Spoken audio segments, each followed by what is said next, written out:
नमस्कार शेतकरी मित्रांनो, युवा ऑर्गॅनिक फार्मिंग या यूट्यूब चॅनलमध्ये सर्वांचं आपलं स्वागत आहे।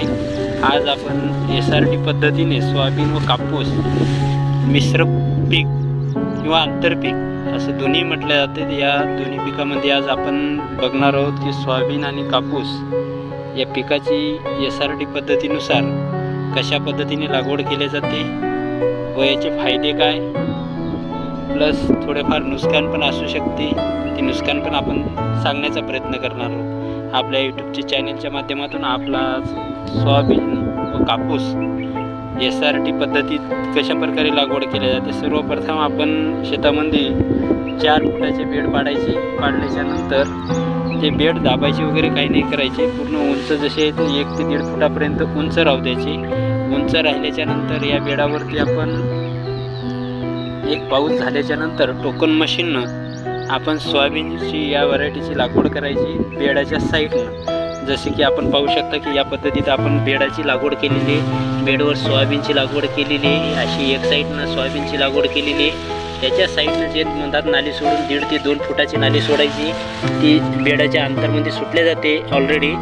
ते बेडाच्या सुटल्याच्या नंतर दुसऱ्या साईडनं जे आहे ती या पद्धतीनं डबल सोयाबीनचे टोकन एका बेडवरती 2 साईडनं सोयाबीनची टोकन करायची आहे आपल्याला। तर या पद्धतीनं आपण टोकन करून घ्यायची। टोकन केल्याच्या नंतर जे वरचा टॉप लेवलची बाजू असते, वरची साईड असते, त्यात पुन्हा आपण टोकन पद्धतीनं कपाशी या पिकाची लागवड करायची। जसे की पाहू शकता आता ही कपाशी अशी झालेली, ही कपाशी अशी, ही बघा ही कपाशी, त्याच्यानंतर ही सोयाबीन नंतर मधात येणार कपाशीच्या नंतर डबल सोयाबीन येणार। तर याच्यामध्ये सरासरी इकडून 1.5 फुटाचं अंतर असतं, इकडून 1.5 फुटाचं। आता सोयाबीनची वाढ पूर्ण झालेली आहे, झाल्यानंतर थोडीफार दबल्यानंतर ती सोयाबीन सध्या पूर्ण रान झाकून घेतल्यानंतर पहाटेची जरा वाढ थोडी आपल्याला कमी दिसते। या प्रकारे आपण सोयाबीनची वाढ पाहू शकता आणि कापसाची बी वाढ सध्या कमी आहे कापूस। तर ही सोयाबीन आपण लागवड केलेली आहे 10 जुलैची लागवड आहे आपली, आणि कापसाची बी सोबतच पहिल्या दिवशी कापसाची लागवड आहे, दुसऱ्या दिवशी सोयाबीनची लागवड आहे। तर ही व्हरायटी जर सांगायचा भाग झाला तर MUS 725 ही व्हरायटी मराठवाडा कृषी विद्यापीठ यांनी प्रसारित केलेली आहे। तर ते यांनी प्रसारित केल्यानंतर ही सोयाबीन आपण यावर्षी ही 725 ही व्हरायटी आपण लागवड केलेली आहे। अतिउत्तम सोयाबीनची वाढ झालेली आहे आणि त्याच पद्धतीत सोयाबीनची फुलधारणा बरीच चांगली आहे। याच्यावर कोणत्याही प्रकारचा येलो मोजॅकचा इफेक्ट आपल्याला दिसत नाही। आणि विशेष म्हणजे हे सोयाबीनची लागवड केल्याच्या नंतर तुम्ही पाहू शकता सध्या वाद्याच्या परिस्थितीमध्ये सोयाबीन आलेली अशी वाढ झालेली। आणि या पद्धतीत लागवड केल्याच्या नंतर आपल्या शेतकऱ्याला सर्व सांगायचं विशेष म्हणजे जी फवारणी आपण कापसावरती करतो तीच फवारणी आपल्या सोयाबीनवरती पण करायची आहे, आणि जेणेकरून सोयाबीनचा खर्च कमी होऊन कापसाच्या फवारणीमध्ये पण बरीच बचत होती। बचत म्हणजे जर आपल्याला कापसाला समोर 4 ते 5 फवारण्या घ्याव्या लागतात, त्याच फवारण्यामध्ये 3 सोयाबीनच्या फवारण्या निघून जातात। एक्स्ट्रा फक्त आपल्याला 1 किंवा 2 सोयाबीनची फवारणी करायची, कापसाची फवारणी करायची। याच्यानंतर आपल्याला कापसाची या पिकामध्ये फवारणी करण्याची गरज नाही। तर ही सोयाबीन हार्वेस्टिंग झाल्याच्या नंतर राहिलेली वाढ व पाती धारणा सध्या जर कापसाला जर बघितली तर 7 ते 8 पाती लागलेली आहेत। हे पहा, या झाडावर पाती लागलेली आहे, 7-8 पाती लागलेली आहेत। बऱ्यापैकी वाढ आहे सध्या तरी सोयाबीन जास्त वाढल्यानंतरही। आणि ही सोयाबीन जर 8 दिवसानंतर सोयाबीनची लेवल कमी होते, वाढ थांबते, वाढ थांबल्यानंतर तिथून पुढची प्रोसेसनं कापूस आपला लवकरात लवकर वाढ चालू होते, जी सध्या आपल्याला वाटतं पूर्ण रान झाकलेले आहे। आणि या पद्धतीमध्ये फायदा असा आहे की 2 पिकं घेतल्यामुळे एखाद्या पिकामध्ये जर नुकसान जर झाली किंवा सोयाबीनवर पाऊस आला किंवा येलो मोजॅक आला किंवा अनेक कोणते रोग जर पडले तर ती नुकसान भरपाई आपलं कापूस पीक हे काढून देऊ शकते। आणि जर कापसावर जर इतर कोणता रोग जर आला तर आपले सोयाबीन पीक जसं कापसावर लाल्या रोग असेल, बोंडाळी असेल, पुढं भविष्यात इथून पुढं जे दिवाळीनंतरच्या पिरियडमध्ये डिसेंबर किंवा डिसेंबर-नोव्हेंबरमध्ये बोंडाळीचा अटॅक कापसावर होतो। तर या कापसाच्या याच्यावर एका पिकावर निर्भर न राहता आपण मशागतीमध्ये आपण लागवड ही दुहेरी पीक पद्धतीने, आंतर मशागत मिश्र पीक पद्धतीने आपण लागवड करत असतो. दरवर्षी आपण सलग हे 5 ते 6 वर्षापासून असेच आपले नवीन नवीन प्रयोग आहेत आणि दरवर्षी आपले प्रयोग हे सक्सेस आहेत. या ठिकाणी पाहू शकता पूर्ण रान झाकलेलं आहे. झाकल्याच्या नंतर पूर्ण बैलाच्या सहाय्याने किंवा मजुराच्या सहाय्याने जास्त मेहनत करायची गरज नाही किंवा खुरपणीची गरज नाही. जास्त मेहनत करायची गरज नसल्यामुळं आपल्याला एकदम ही पद्धत अतिउत्तम उत्पन्नामध्ये भर देते. आपल्या 50% उत्पन्नामध्ये वाढ होते. जेणेकरून हे दोन्ही जरी फेल जर गेले तर 50-50% मिळून जरी शेतकऱ्याची नुकसान भरपाई जास्त होते.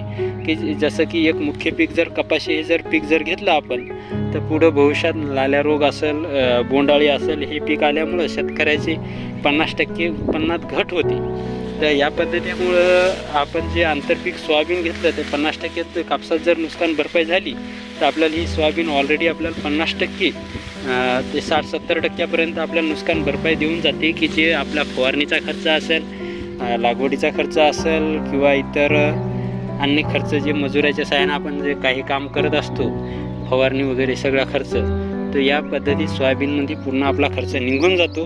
आणि शेतकऱ्याला राहिलेला कापूस हा पूर्णच्या पूर्ण जे काही 10 क्विंटल हो, 20 क्विंटल हो, एकरी जे शेतकऱ्याच्या परिस्थितीनुसार शेतकरी किंवा वातावरणाच्या पर्यावरणानुसार बदल होतो, त्या बदलानुसार जर पाहिलं आपण तर सोयाबीनचा कापूस, सोयाबीनचं पूर्ण जे उत्पन्न होतं ते शेतकऱ्याकडून खर्चमध्ये निघून जातं. आणि कापूस हे पीक आहे ते पूर्णपणे आपल्याला शिल्लक राहतं. जेणेकरून शेतकऱ्याला अवकाळी पाऊस, बोंडाळी किंवा अति पाऊस किंवा कमी पाऊस या दोन्ही प्रकारामध्ये शेतकऱ्याला कमीत कमी नुकसान या पद्धतीमध्ये होते.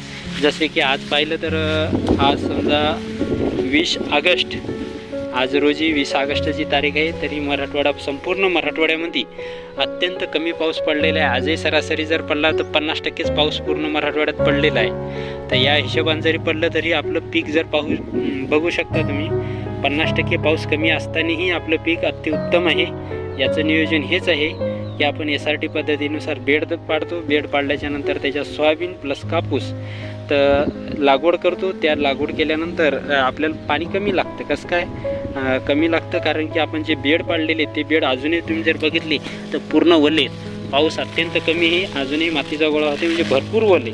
अजून 15 दिवस जरी पाऊस जर नाही पडला आपल्या ह्याच्यात तरी काही फरक पडणार नाही आपल्या पिकाला. अशा पद्धतीने जमिनीत पूर्ण शोषून घेतलेले पाणी शोषून धरण्याची क्षमता आहे. आणि पूर्ण काळी जमीन, काळी माती असल्यामुळं या जमिनीत ओलावा जास्त टिकून धरण्याची क्षमता आहे. तर या कापसाची आपण जर व्हरायटी जर पाहिली तर आपण 759 राशी सीडची 759 व मोक्षेनंतर आपण घेतलेली आहे जम्बोची 303. या 3 प्रकारच्या व्हरायटी आपण या पिकामध्ये, क्षेत्रामध्ये लागवड केलेल्या आहेत. आणि या तिन्ही व्हरायटी अतिउत्तम आहेत. सध्या तरी बोंडाळीचा इफेक्ट जे कमी प्रमाणात होतो, भविष्यात होईल असं काही नाही, वातावरणानुसार असतं. जास्त वेळ पूर्णपणे मावा वगैरे काही नाही कापसावर. अतिउत्तम कापसाची लागवड बी झालेली आहे आणि सोयाबीनची लागवड पूर्ण झालेली आहे. तर ही व्हरायटी आहे MVS मराठवाडा कृषी विद्यापीठाची संशोधित व्हरायटी आहे 725.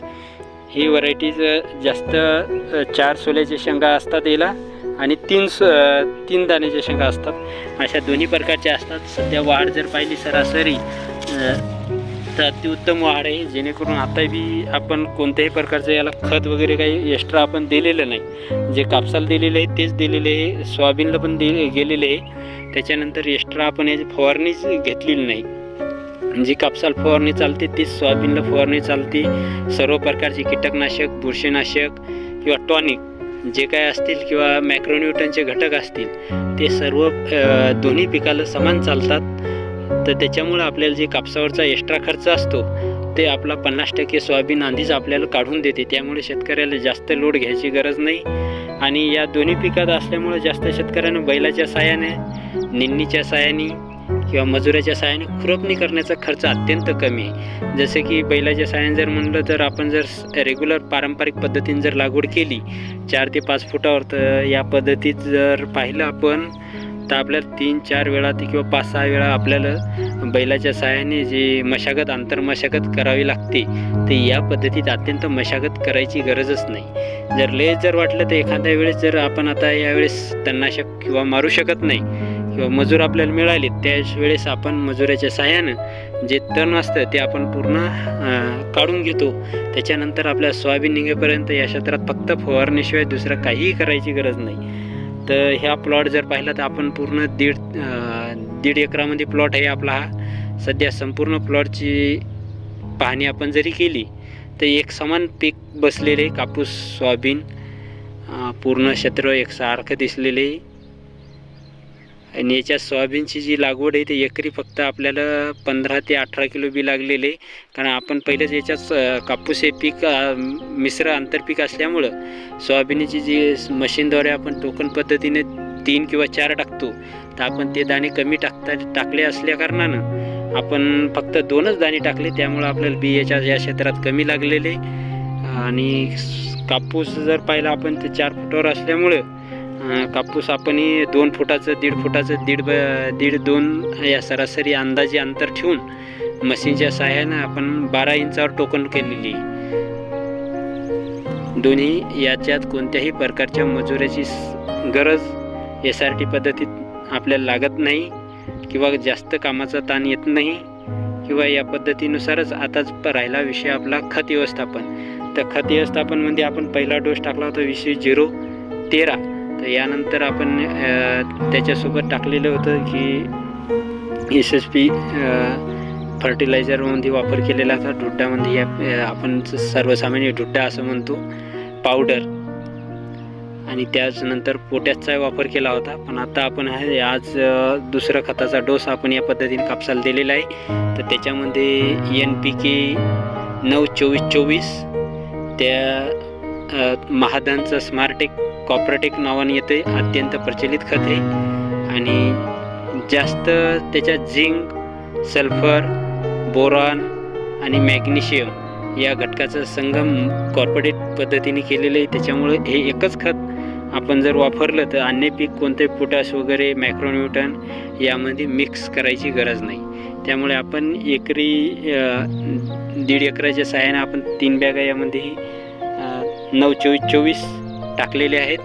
आणि ह्या डोस आता दुसरा डोस आपला कंप्लीट झालेला आहे. तर या पद्धतीने जर आपण लागवड केली तर शेतकऱ्यावर अतिरिक्त खर्च येणार आहे तो अत्यंत कमी येऊन दोन्ही पिकं आपण 50-50% जरी उत्पन्न जरी पकडलं तरी आपलं 100% उत्पन्न आपल्याला पिकांमधून मिळतं आणि कमीत कमी खर्चामध्ये मिळतं. कसं सांगायचा विषय भाग म्हणजे कमी परिश्रम किंवा मेहनत करायची गरज नाही, जास्त वेळ किंवा आंतर मशागत पण जास्त करायची गरज नाही. आज आपण पाहू शकता ही सोयाबीन अत्यंत जास्त प्रमाणात वाढ मीडियममध्ये बसलेली आहे. आणि ही व्हरायटी जर पाहिली आपण तर 335 या व्हरायटीपेक्षा थोडी 7 ते 8 दिवसांनी लवकर येणारी व्हरायटी आहे.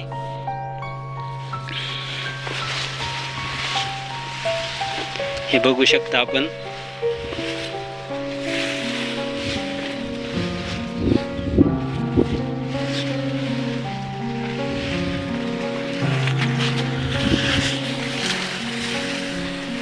असेच नवीन नवीन प्रयोग आपण सतत 3 ते 4 वर्ष 5-6 वर्षापासून करत असतो. आणि या प्रयोगामुळे कमीत कमी मेहनत, कमीत कमी खर्च हे आपल्याला या ठिकाणी लागतो आणि कमी मेहनत करावी लागते. त्यामुळे सारखं शेतात 24 घंटे सारखं काम करायची गरज नाही. फक्त फवारणीचे वगैरे आपण ज्यावेळेसच शेतात काम करतो, एरवी आपल्याला काही काम करायची गरज नाही. शेतकऱ्यांनी लक्ष देऊन ही माहिती पाहावी व आपणही असंच पीक काढावं असं माझं वैयक्तिक मत आहे. कारण गेले 4 ते 5-6 वर्षापासून आपण अशीच पद्धतीने लागवड करून खर्च बचत आणि उत्पन्नात वाढ या दोन्हीचा संगम घालून आपण पारंपरिक पीक पद्धतीला फाटा देत नवीन पीक पद्धत अवलंबली आहे की जेणेकरून आपल्याला दोन्ही पिकं एक समान घेता येतील आणि आपल्या उत्पन्नात भरघोस अशी वाढ करता येईल. हे बघू शकता आपण पूर्ण प्लॉट जरी पाहिलं तरी एकसारखा प्लॉट बसलेला आहे. हे पूर्ण जे क्षेत्रफळ दिसते हे 1.5 एकरचं क्षेत्रफळ आहे. 1.5 एकरामध्ये आपण यावर्षी लागवड केलेली आहे.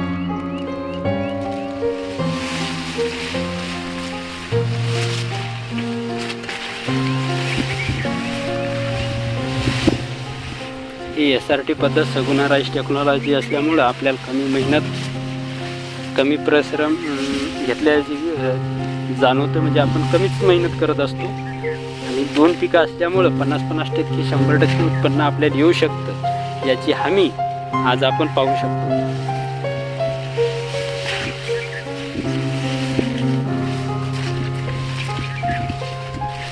तर यानंतर सोयाबीनची हार्वेस्टिंग झाल्याच्या नंतर जर आपल्या शेतामध्ये जर तण जर आलं तर आपण डायरेक्ट कॅप लावून चार्जिंगच्या पंपानं जो पंप 20 लिटरचा असतो त्या पंपाच्या सहाय्यानं आपण डायरेक्ट या दोन्ही झाडाच्या मधात हे खालच्या साईडला सोयाबीन झाल्याच्या नंतर डायरेक्ट तणनाशक राऊंडअप मारू शकतो जेणेकरून आपल्याला मजुराची कमीत कमी गरजच पडत नाही. त्याच्यानंतर पूर्ण रान झाकलं जातं. कुठं तण जर निघलं सोयाबीन हार्वेस्टिंग झाल्याच्या नंतर तर आपण हे असे तणनाशक मारून जागेवर कंट्रोल करून मजुराची गरज नाही. हे कापसाचं झाड अशा पद्धतीने कापूस आहे. थोडं पावसाची कमतरता भरपूर आहे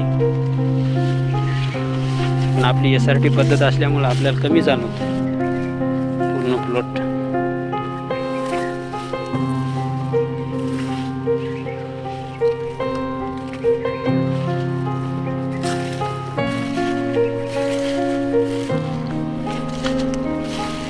बघू शकता कापसा झाडी या पद्धतीने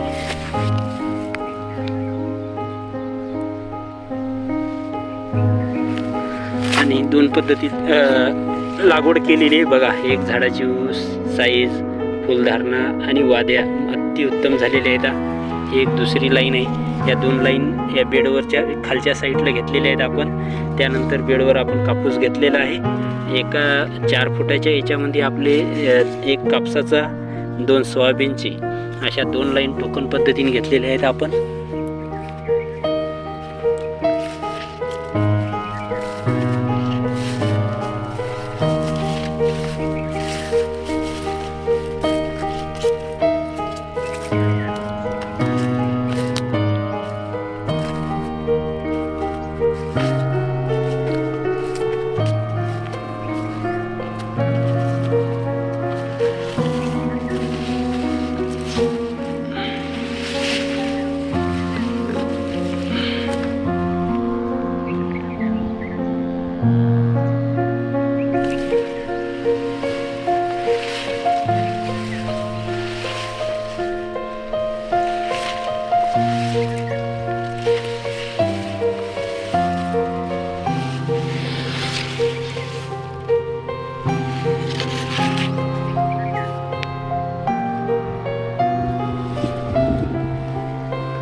सर्व शेतकऱ्यांना विनंती या पद्धतीने तुम्ही लागवड करा आणि आपलं उत्पन्न कसं वाढवायचं या पद्धतीमध्ये मी तुम्हाला सविस्तर सांगितलेलं आहे. तुम्ही बघू शकता.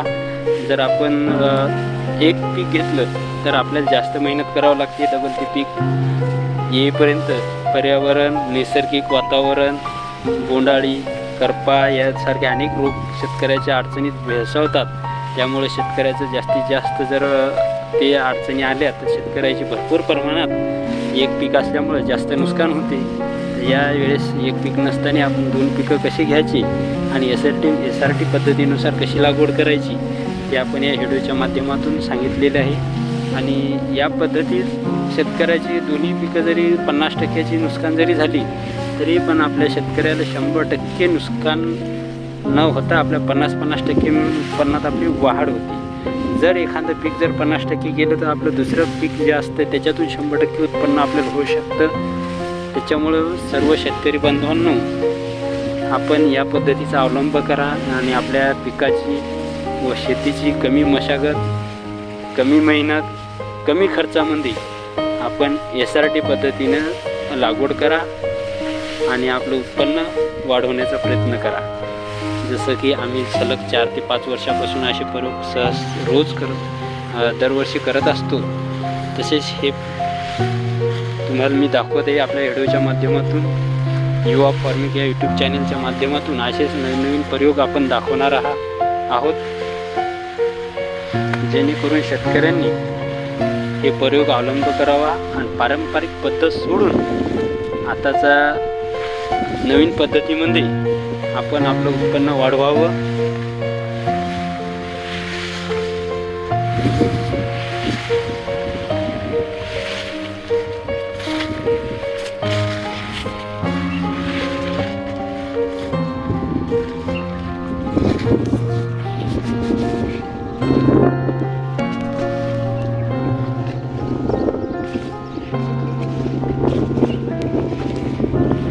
ही पद्धत पाहून बरेच आमच्या शिवारातले जे शेतकरी आहेत ते आता या पद्धतीचा अवलंब करायला लागलेले आहेत.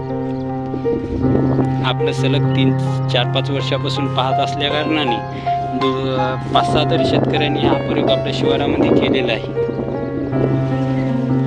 आणि त्यांचा पण प्रयोग SRT पद्धतीत केला आहे त्यांनी. त्यांचा पण प्लॉट नंबर 1 बसलेला आहे. हे बघू शकता तुम्ही, कापूस प्लस सोयाबीन.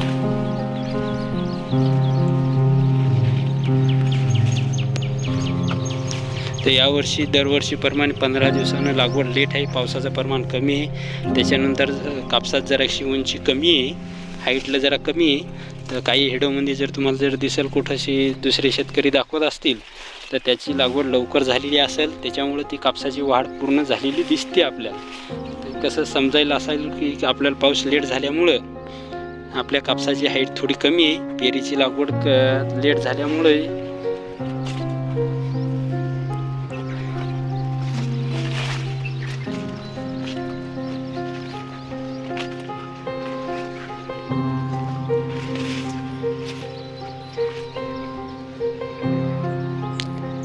बघू शकता संपूर्ण प्लॉट एकसारखा बसलेला आहे. याच्यात सोयाबीन व कापूस हे दोन्ही पीक अतिउत्तम आलेले आहे.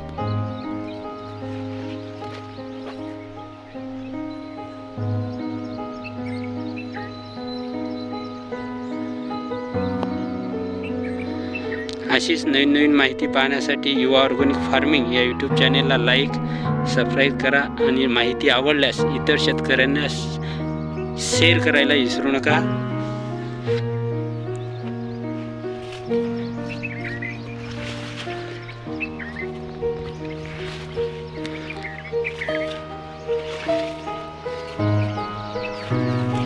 तर याच्यानंतरचा आपण व्हिडिओ घेऊन येत आहे सोयाबीन व हळद हे आंतरपीक कशा प्रकारे लागवड करायची. 2 पिकं आंतरपीक असल्यामुळे या उत्पन्नात भरपूर फरक पडतो. ते आपण पुढच्या व्हिडिओमध्ये आपण दाखवण्याचा प्रयत्न करणार आहोत.